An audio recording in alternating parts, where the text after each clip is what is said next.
Well, I gotta say that I am glad to see y'all finally lightening up in here this morning. I was going to get Donna to pull the curtains over here and see if that baptismal pool was full of pickle juice or something. I don't know what's going on up in here. But I am very, very grateful that the Lord has visited with us this morning, and I hope He continues to do so through the message. Now, I've got a real spiritual message for you this morning, since this is around the time of year that we celebrate Christmas. And I know as soon as I announce the title of my message, there's going to be a lot of people watching on TV that's going to reach for the remote to turn it off. But here it is. It is Rudolph the Red-Nosed Reindeer and the Island of Misfit Toys. That's going to be my message today.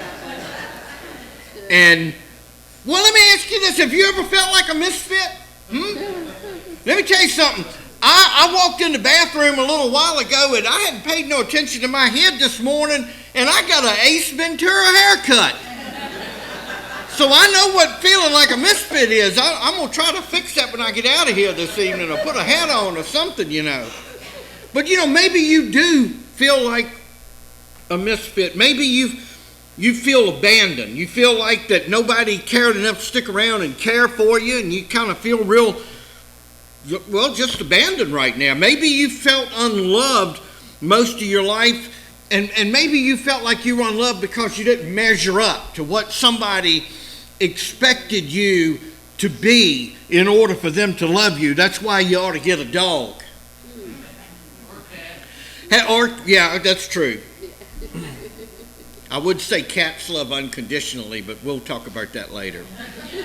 You ever felt like maybe that you were just not as good as everybody else, at least to the standards that people have?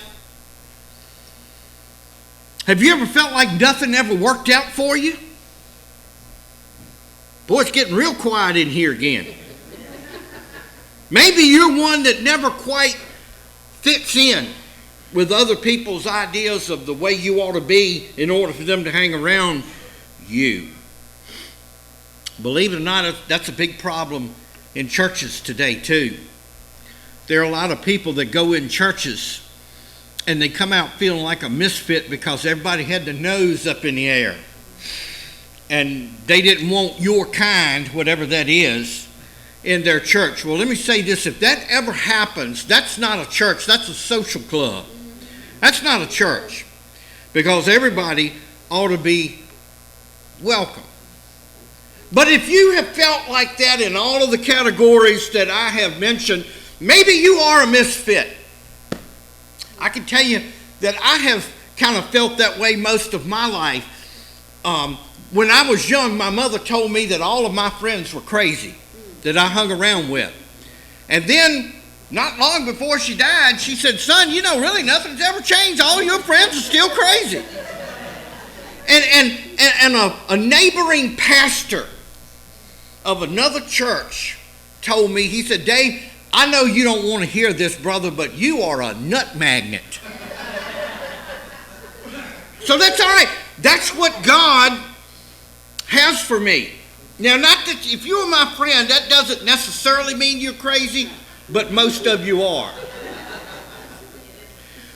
A woman from California once visited our office years ago, and she was asking a few questions about what all we did, and all of a sudden she got this funny look on her face, and she started shouting and crying. I backed up a little bit. I don't know what was coming.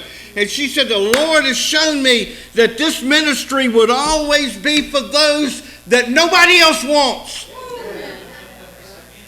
And as much as I have tried to steer it one way or the other, it comes back to that, because I was not wanted either in a lot of churches. I'll just be honest with you. I was looked at as second class. I don't look the part, sound the part, dress the part, all of those, and that's fine. They can have their thing. That's all right. Because I'm going to tell you something. Jesus was a misfit too, and I mean that with all reverence. Why did I say that? Religious leaders did not want him. They hated him. They didn't want anything to do with him because he told it like it was, and he stood up and called them the hypocrites that they were. They wanted him dead. They hated him so bad. And the religious people that are religious don't want him either. Churches are full this morning of religious people, but not people that really love the Lord.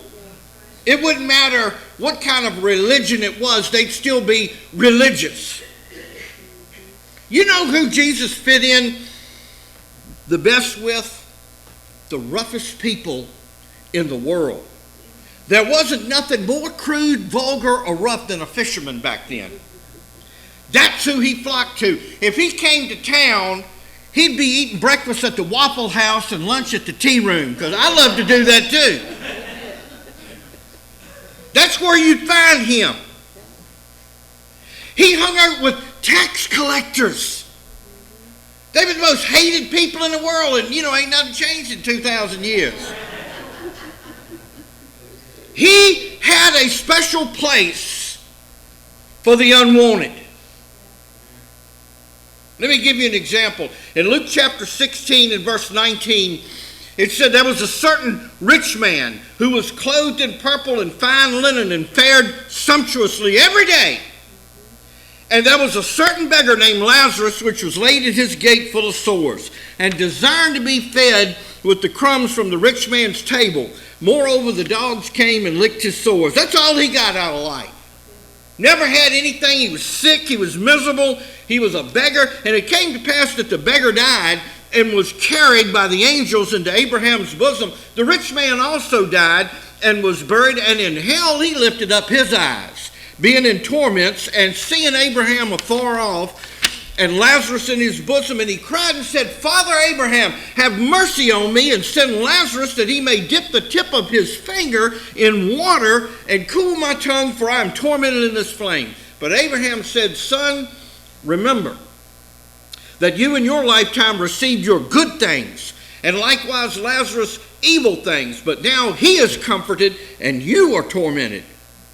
Jesus was teaching the fact that while you may not fit in here on this earth, and I know a lot of people that just never quite did, and that's many of us, and you may not have anything here, but you can one day if you follow Christ and you trust in him. That's the ultimate final reward.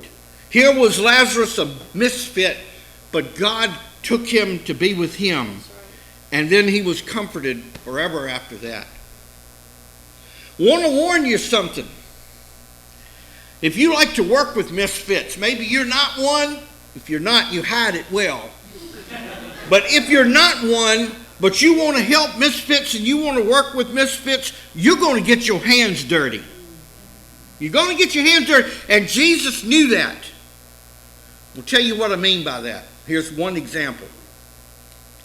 Mark chapter 1 and verse 40, it said there came a leper to Jesus, beseeching him, and kneeling down to him, and saying unto him, If you will, you can make me clean. Let me tell you something wrong that the leper did according to the rules of the day. First of all, it was absolutely forbidden and against the law for a person with leprosy to approach another person on the street. They're supposed to go all the way to the other side of the street and cry, unclean, unclean. That means don't come near me, I've got leprosy. But that was a big no-no for this guy to run up to Jesus and kneel down in front of him and say, you can make me clean if you will. But let me say this, and most of you can understand it. When you are a misfit who is in trouble, you ain't got time to worry about protocol.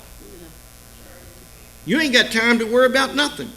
You run toward that help, and you don't waste your time being proper.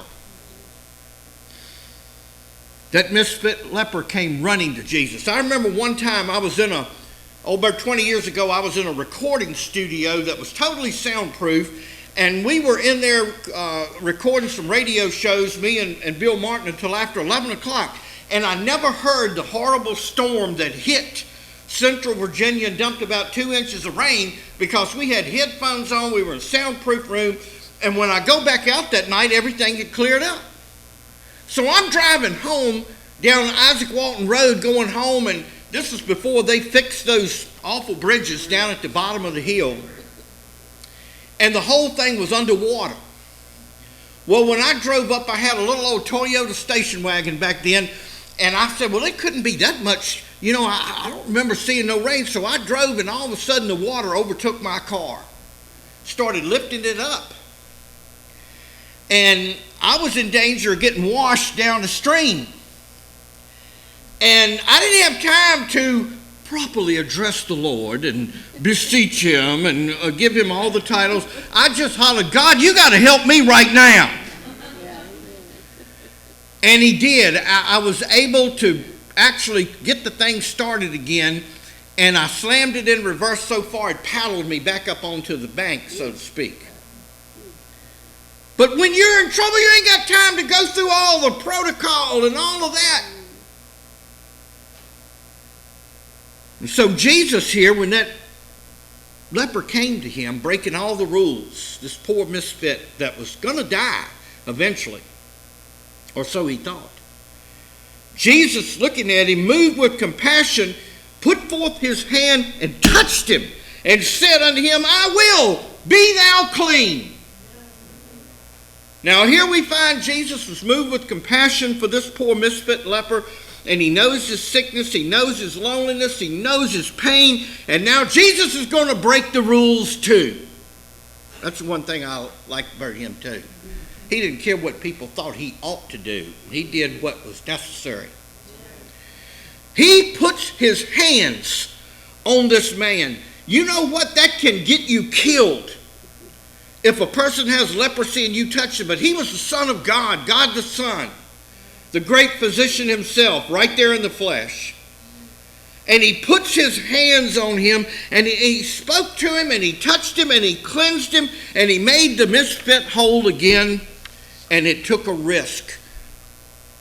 Helping people that just don't fit in nowhere is going to cause you to take a risk.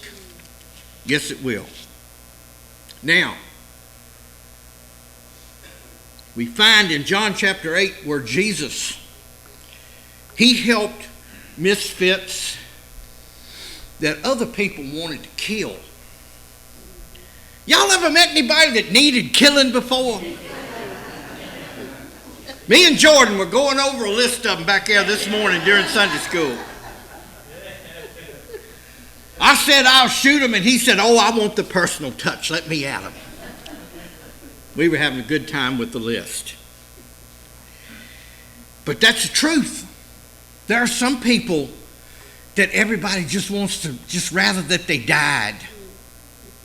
But Jesus went to those people, and he left us an example that's really tough to follow, but it's the right thing to do. Jesus went unto the Mount of Olives, verse 1, and early in the morning he came again into the temple, and all the people came unto him, and he sat down, and he taught them. Now here he was in the temple, and he was teaching, and the scribes and Pharisees, they were the hypocrites, they were the religious leaders. They were the ones that didn't want to see Jesus in the temple. They tried to throw him off a cliff on the first sermon that he ever preached. They did. They grabbed him and tried to throw him off a cliff. I didn't do that bad. My first sermon was at the Lynchburg detention home. I was actually there visiting and preaching, okay? I was over 18 at the time. And I had a captive audience. They couldn't go nowhere, nor could they jump me for preaching because I had all kinds of security surrounding me back there. But Jesus was teaching in the temple. And the scribes and the Pharisees brought unto him a woman taken in adultery. And when they set her in the midst, they surrounded her and they put her right in the middle. They said unto him, Master, this woman was taken in adultery in the very act. They went in with whoever she was with and dragged her out. Where's the man at? Why did they leave him? That showed what hypocrites they were. They brought the woman in there. And they said this, now Moses in the law commanded that such should be stoned. But what do you say? Trying to put him on the spot. brought this misfit in there that had committed a capital crime, a sinner, and they wanted to bait Jesus to see what he was going to say. And this they said, tempting him, that they might be able to accuse him. But Jesus stooped down. Right while they were hollering, and what are you going to do about it? What do you say? He got down on the ground and with his finger wrote on the ground as though he heard them not. He was ignoring them. You know what he was writing while on the ground with his finger? The names of the girlfriends of the scribes and Pharisees, most likely. Yeah. I'd be willing to bet that's what he was doing. But they continued asking him. And so he lifted up himself, and he said unto them, he that is without sin among you, let him first cast the stone at her. Any of you that are sinless, come on up here and get a rock. We did that one Sunday. We put some rocks up here, and we got some of our worst sinners in the congregation here and lined them up front and said, all right, who wants to throw a rock at them? We actually did that, and it was kind of humorous, but it got the point across. They pulled me down there with them. And nobody could come forward and pick up a stone because they had some problems between them and the Lord too. And he got back down and he kept writing on the ground. And when they heard it, being convicted by their own conscience, went out one by one, beginning at the oldest or eldest, even unto the last. And so Jesus was left alone, and the woman standing in the midst. They all got up and left. They were afraid because they knew Jesus knew who they were and could point out what they were doing. He knew what was on their minds. And when Jesus had lifted up himself, he saw nobody but the woman. And he said unto her, woman, where are your accusers? Has no man condemned you? And she said, no man, Lord. And Jesus said, neither do I condemn you. And then he makes this statement, and this is what people need to listen to nowadays. He said, go and sin no more. Jesus never gives anybody a license to sin. He will forgive you. He will not condemn you. He'll save you. And then he said, you get back out there and don't you do that again. Don't you go out there sinning again. Salvation is not a license to sin.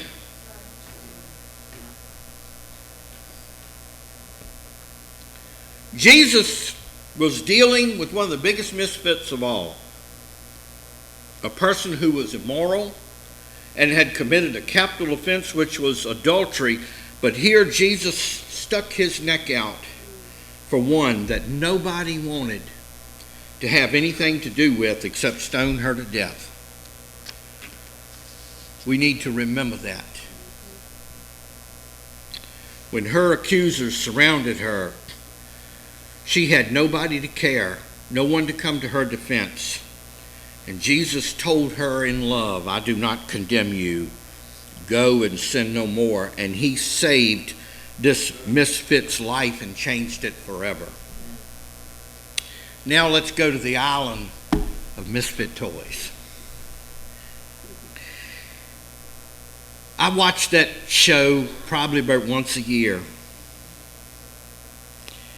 And it always grips my heart. I don't know why. It's a silly animated show. But when they go to that poor old island of misfit toys, there's a bunch of toys on there that nobody wants. Does it ever get to any of y'all, or am I just a nut?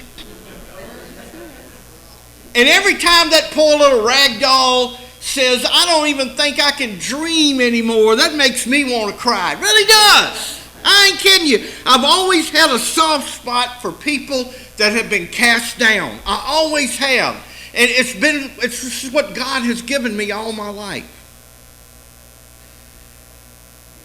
So here now we're going to the Isle of Misfit Toys, and we're going in search of those that nobody wants. Those who have been crippled, lamed, marred, and scarred by this world.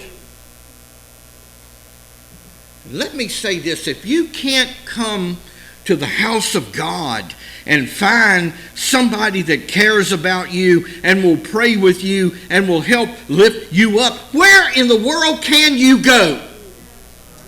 All of the other places that you could go, they might hang out with you, but they'll tear you down. Maybe you've been put together wrong according to this world, forgotten and put away. Maybe you feel that way right now because of the unique problems that you have. A lot of you don't know everybody in here. And a lot of you don't know the church leadership very well. You know who they are and you like hearing them sing or preach or teach or whatever it is they are doing. But let me say this, I know all of them. And it would just floor you to know the pits that God pulled them out of. Don't ever think that because somebody has got a position in church that they were perfect and had a great childhood and had a great adulthood and everything went. No. No. These are people that God just miraculously saved and miraculously gifted and miraculously used, and He can do the exact same thing with you. Let's take a look at King David. He showed God's heart in a particular act that he did in 2 Samuel chapter 9. Here we find King David is heading now to the house of misfit toys, looking for whom he can show love to, even the family of his former enemy, King Saul. We find that King Saul and even his son Jonathan, who David loved, had both died. They were killed. And there were very few people left in the family. Most all of Saul's family was killed by the enemy, and there was only a handful left, just a bunch of misfits that nobody even thought were fit to kill. You ever felt like you weren't even fit to die? That's terrible, but it happens, don't it? David said, "Is there yet any that is left of the house of Saul, that I may show him kindness for Jonathan's sake?" Jonathan was David's best friend, son of Saul, and now he's dead. "And there was of the house of Saul a servant named Ziba. And when they had called him unto David, the king said, Are you Ziba? And he said, Thy servant is he. And the king said, Is there yet not any of the house of Saul, that I can show the kindness of God unto him?" And Ziba said to the king, "Jonathan has one son left, and he's lame on his feet. His nurse was trying to escape with him when he was 5 years old and fell, and he was crippled for the rest of his life ever since he was 5, lame on his feet." That phrase, lame on his feet, made him a non-viable human being back in those days. They didn't take care of handicapped people very well back then. Only the strong survived pretty much, and so he was fairly well abandoned. And yet David is going after the misfits. So King David was a nut magnet too, wasn't he? Praise God. And so David sent, and he fetched him. The king said, "Where is he?" And Ziba said, "He is in the house of Machir, the son of Ammiel in Lodabar." And the king sent and fetched him out of the house of Machir, the son of Ammiel. And so David had him brought to him. And his name is Mephibosheth. Now when Mephibosheth, the son of Jonathan, the son of Saul, was coming to David, this is what he did. He fell on his face and he did reverence. And David said, "Mephibosheth," and he answered, "Behold, your servant." Poor old crippled misfit Mephibosheth was horrified. He was sure that David was going to kill him because he didn't feel like he was worth anything else but that. And David said to him, "Fear not, for I will surely show you kindness for Jonathan your father's sake, and I will restore you all the land of Saul your grandfather, and you will eat bread at my table continually." Oh my God, do you know what he's saying? Does anybody get that?